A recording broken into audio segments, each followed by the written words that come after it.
Welcome to the Wealthy Woman's Podcast, a podcast for high-achieving women who are great at making money but struggle to build wealth.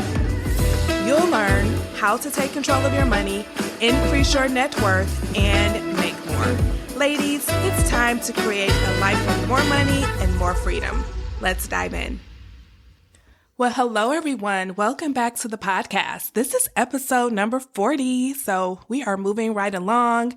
So this recording is happening exactly 1 week before Christmas 2023, and it is snowing outside. It is very beautiful. So I am one of those people who loves snow, but only during Christmas. So I'm totally fine with the snow right now, but what would make it even better is if it only snowed like Christmas Eve and Christmas Day, and then it melted and just never came back into the next holiday season. That would be amazing for me, but of course, I don't control the weather, so I digress. I am extremely excited about our topic today. I know I'm excited about all of them, but today I am really excited because this topic, which is all about keeping more of the money you make, is so relevant to me because this was my life. I know so many of you are killing it when it comes to making money. You're either a professional, maybe you're a doctor, a lawyer, a professor, maybe you're climbing the corporate ladder, you're doing your thing in corporate America, or maybe you are an entrepreneur and you're running your own empire. Maybe you're a coach, a consultant, a real estate agent. You just are doing your thing and you're making lots and lots of money, but you're not keeping it. This episode is for you because this was my life. And I know you've probably tried so many things. You probably have read books. Maybe you've tried Dave Ramsey. Maybe you watch YouTube videos, listen to other podcasts, and there are all these strategies. You may have tried budgeting, really, putting yourself on a strict budget. Maybe you've tried no spend challenges. You probably have tried savings challenges, so many other things that you've probably tried to really use in order to get your money under control so that you can keep more of the money you make. And a lot of that stuff works. Don't get me wrong. Some of the things work, but a lot of it is very temporary because you're doing a bunch of action for maybe a short period of time using willpower. And then once that willpower is gone, you fizzle out and you give up and you just revert back because what you were trying maybe wasn't very sustainable. And you really weren't doing what I'm going to talk about today, which is changing from the inside out. You were starting from the outside and hoping that it would change you on the inside. Well, that is not how change typically happens. Typically, you change from the inside out. You have to change how you're thinking about things, your awareness of things, how you're feeling about things, and then your behaviors will then naturally change. But not only would those behaviors change, they will become permanent because you have become someone different. You're not the same person just trying different actions. You have literally become someone different, and so the actions can't help but to follow.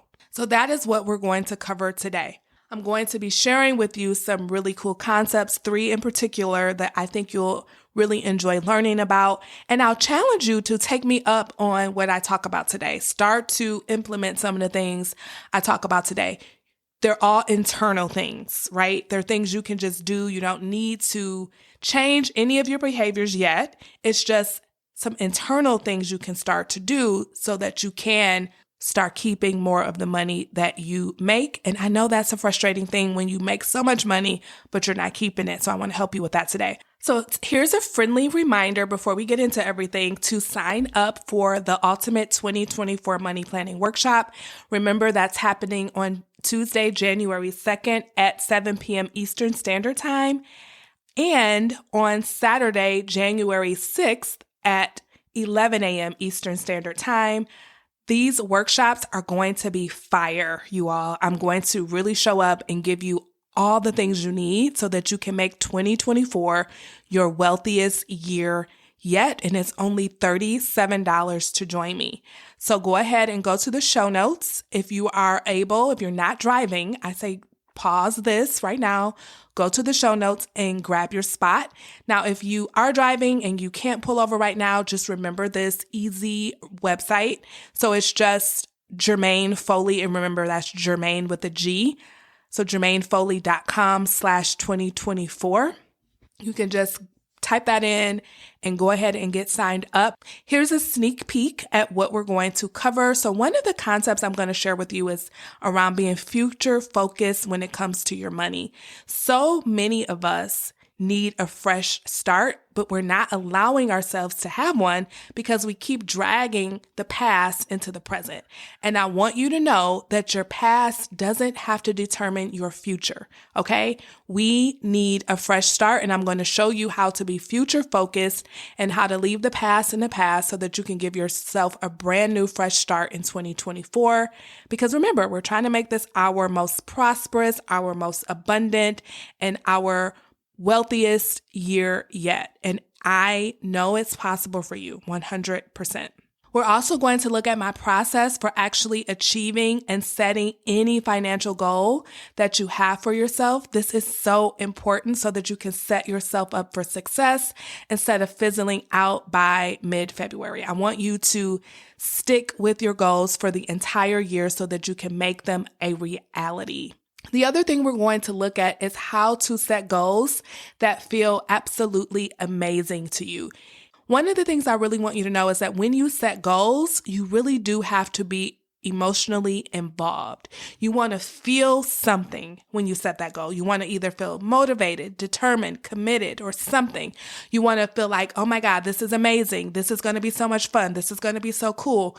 And imagine yourself already being there. Imagine yourself already achieving that goal, and then bring that emotion back to this present time. So I'm going to show you how to do that because you're going to need that emotion to keep going when things get hard, to keep going when you want to give up, to keep going when you make a mistake because you're human and mistakes happen.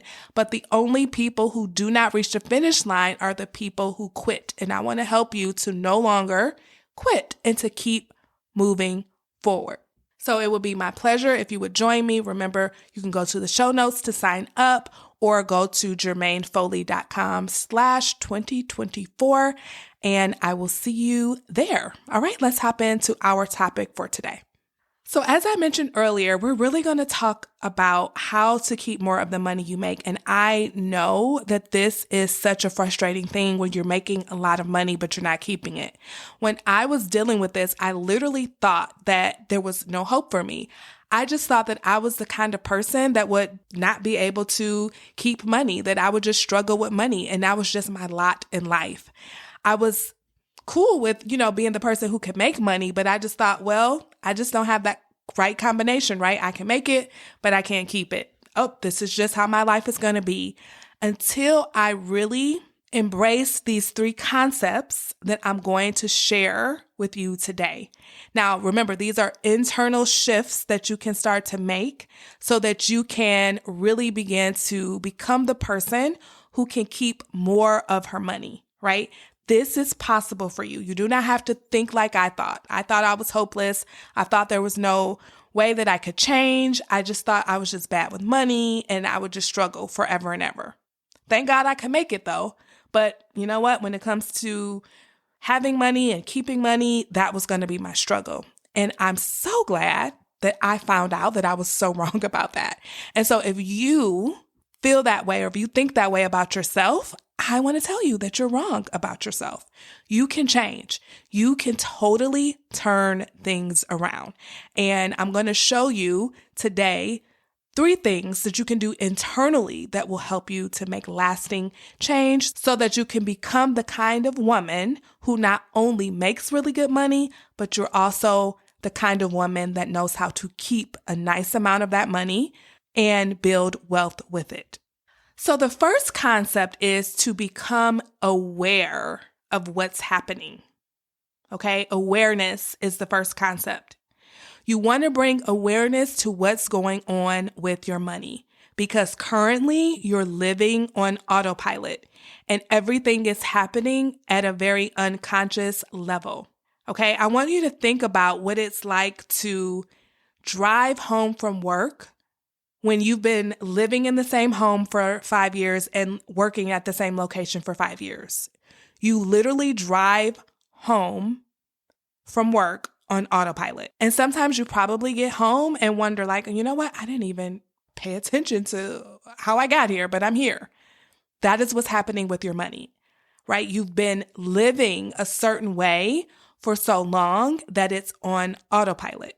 And in order to get out of autopilot, you have to wake up. You have to become aware. Just like you would have to do if you decided to move to a new neighborhood, right? And you still worked at the same location. You would have to become conscious of your journey home. So when I first moved into my home that I have been living in for about 5 years now, I literally had to wake up and be conscious of where I was going, especially when I was coming home from the kids' school, because I found myself driving to my old subdivision several times. I mean, not just once, but several times. And so I literally had to make a conscious decision to be aware of where I was going when I was coming home from the kids' school, because otherwise I was going to find myself in my old subdivision again. That's the exact same thing you need to do with your money. You need to just become aware of it. Become aware of what's actually happening with your finances. Become conscious of it and stay conscious of your money. Start paying attention to what's coming in, what's going out. Just become very, very vigilant. Okay? Notice what you're spending. Notice your spending triggers. Notice the expenditures that are coming out of your account, maybe even automatically. Notice when you're just swiping your card during the day. Notice what you're purchasing during the day. Are you buying coffee and lunch? Are you just, stopping at Target and engaging in retail therapy after a bad day of work, or when you're bored? Just become very, very vigilant of what you're doing with your money. At this time, we're not changing it. I just want you to become aware of it, because then you'll start to see, oh, this is where all my money is going. Here, here, here, and here. Are you buying a lot of groceries, but not using them and instead going out to eat several times a week? Just notice it all, right? Also notice how much you're bringing in. Let yourself see, okay, this is how much I'm bringing in. And also, this is how much that's going out. And this is how it's going out. And this is when it's going out. I'm swiping here. I'm handing out cash here. Pay attention to what you're doing with your kids. Are you just handing them money? Are you paying for a lot of extracurricular activities? Nothing is wrong with any of these things. I just want you to become aware of them, okay? So this was something I had to really work on, especially when I got bonuses. So I started to become really, really conscious of my salary, right? The money that was coming in on a regular basis for my husband and I. So I had that under control. I had a nice little system going. I was very conscious of it. We were making progress. We were paying off our debt. We were saving some of it for vacations and other things, right? But I was fortunate enough to have a job where I got bonuses 3 times a year. And that is where I found that I was very unconscious. I wasn't intentional with that portion of the money. And then I started to think about that, I'm really aware of what's coming in on a, bi-weekly basis, but I'm not really intentional about the bonuses.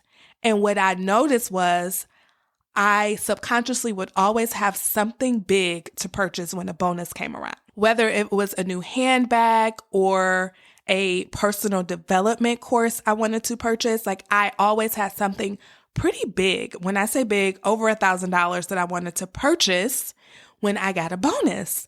And I started to become aware of that. Now, again, that doesn't mean that when I get bonuses now, I don't do those things, but I had to really bring that to the surface and think, do I want to always have a big purchase to make when I bring in a bonus? Or do I want to have the luxury of really having nothing to do with this money and then making conscious progress with it? If it's to invest some of it, if it's to save a chunk of it, if it's to pay off some debt with it, or if it's to save for a vacation, or if it's even to decide consciously, okay, I'm going to spend this percentage, but the rest of it is going to go to building up my net worth, right? And once I became aware of the fact that, oh my gosh, every time I get a bonus, I have this big purchase that I want to make that takes up a nice chunk of it. So that awareness alone has saved me thousands of dollars, right? And this will save you thousands of dollars too, especially if you do it and if you become aware of what's actually happening with your money. Another spending trigger I became conscious of. Now, if you're interested in learning more about spending triggers, I highly suggest you go to episode number 20, which is titled Conquering Your Spending Triggers.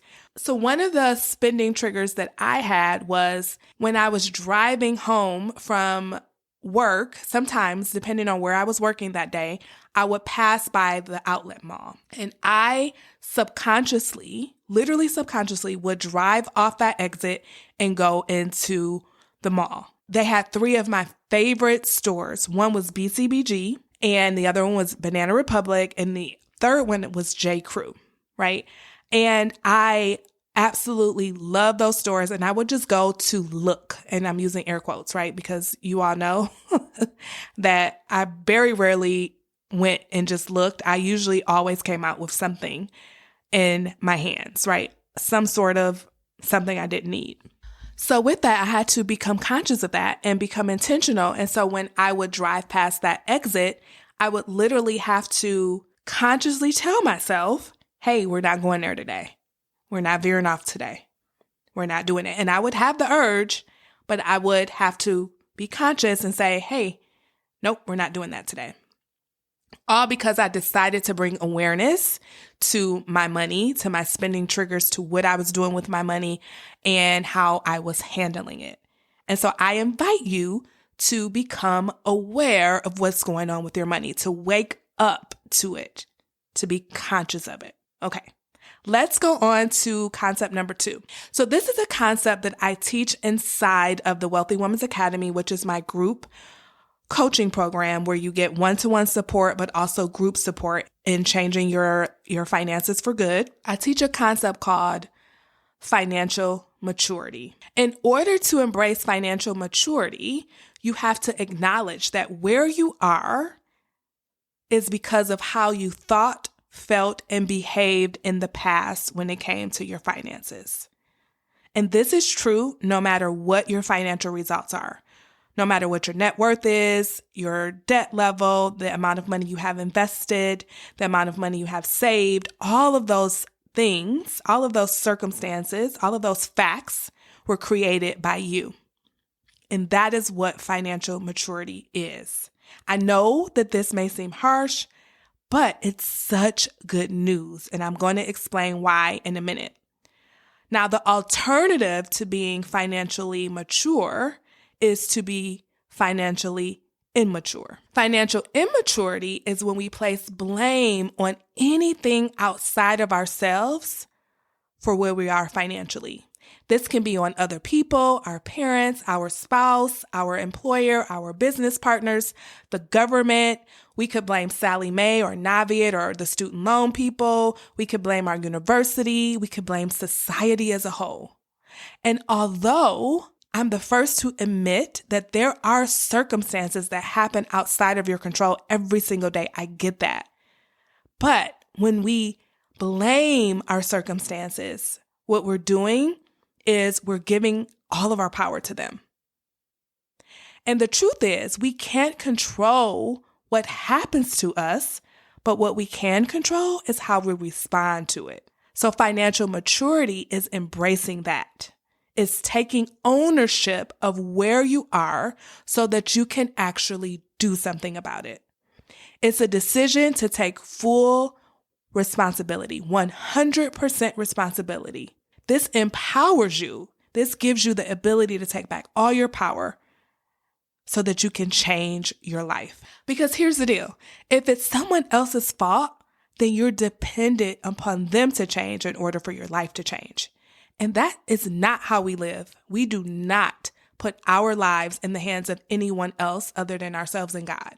We do not want to give anyone else our power, not our government, not our customers, not our employers, not even our spouse. We are responsible for where we are, and we get to decide to do something different about it. And this is exactly what I help my clients do, whether you work with me privately or if you work with me inside of the Wealthy Woman's Academy. It's all about taking back your power and changing your life. So once you become aware of what's happening with your money, what you're doing with your money, then the second step is to become financially mature about it and take 100% responsibility for where you are. So the third concept that I'm going to touch on right now, very briefly, is to recognize that you're living in what I'm calling a financial comfort zone. The definition of a financial comfort zone is this. It's the level where you are on autopilot with your money. It's familiar and you don't have to use much effort to maintain it. It's safe, it's familiar, and it's comfortable to your primitive brain. Even though you may not like where you are, if it's familiar, your primitive brain is all about it. And you can go to episode number 7 to kind of learn more about this part of your brain. This part of your brain is all about survival. And it doesn't realize that living the way you're living is not really what's best for you. And it could care less. It just wants you to live in a familiar, habitual, comfortable place. Even though it really isn't all that comfortable when you really think about it. But your primitive brain thinks it's comfortable because you've been living like this for so long and you've been surviving living this way. So it's like, hey, if we're surviving, that's all I care about. I don't care about the quality of your life. I don't care about how much money you have. All I know is we've got enough to survive and we've been living this way for all this time. So let's just keep living this way. It takes very little energy to live like this. And this is what is called a financial comfort zone. And so next week, I'm going to go deeper into this. I had the pleasure of conducting a live in-person workshop for an organization, and I shared this concept with them, and they absolutely could relate to it, and they loved it. So I want to share it with you all here on the podcast, because that is exactly what we're doing. We're living in financial comfort zones, and everything we ever want in life that's more than what we have is going to be outside of whatever comfort zone we're living in. You can live in a comfort zone with your career, with your business, with your relationship, with your parenting, with your romantic relationship. We can be in comfort zones in so many areas of our lives. And you know what? In some areas, we do want to be in a comfort zone. We don't want to be, stretching in all areas of our lives at the exact same time. But I think one of the places where we could always be expanding our comfort zone is with our money, because why not? It's kind of easy to do. And so I want to help you to do that. I want to help you to really understand that you are living in a financial comfort zone. So that's concept number 3. Recognize that. Oh, I'm just living in a financial comfort zone. This doesn't mean that I'm stuck, that I'm bad with money, that I'm just going to be here forever. It just means that I want to expand. It just means that I need to expand my financial comfort zone. And I'm going to go deeper into this next week, okay? But for now, remember to go and register for the Ultimate 2024 Money Planning Workshop. Go to jermainefoley.com/2024 or simply go to the show notes, click that link, and register there. I hope to see you there. All right, I'll see you next time. Bye-bye. Hey, before you go, if you're ready to create a life with more money and more freedom, then you're invited to join the Wealthy Woman's Academy, my signature coaching program where you'll learn how to take control of your money and build wealth without sacrificing your lifestyle. To get started, head on over to jermainefoley.com/WWA. That's Jermaine with a G. See you over there. Bye-bye.